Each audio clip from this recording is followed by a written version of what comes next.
Hi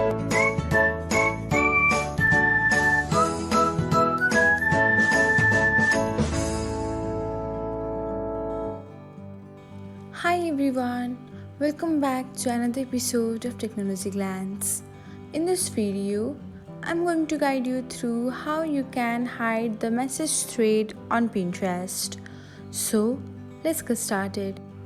Watch till the end and don't forget to subscribe to Technologyglance by hitting the subscribe button and press the bell icon so that you'll never miss another update. Without further ado, let's get started. First of all, open the Pinterest app on your device. Now, tap on the chat icon and then select the messages option. Here, open the conversation which you want to remove the thread for. Then, you will see a three dots icon on the right top side of your screen. Tap on it. And then, finally select on the hide thread option.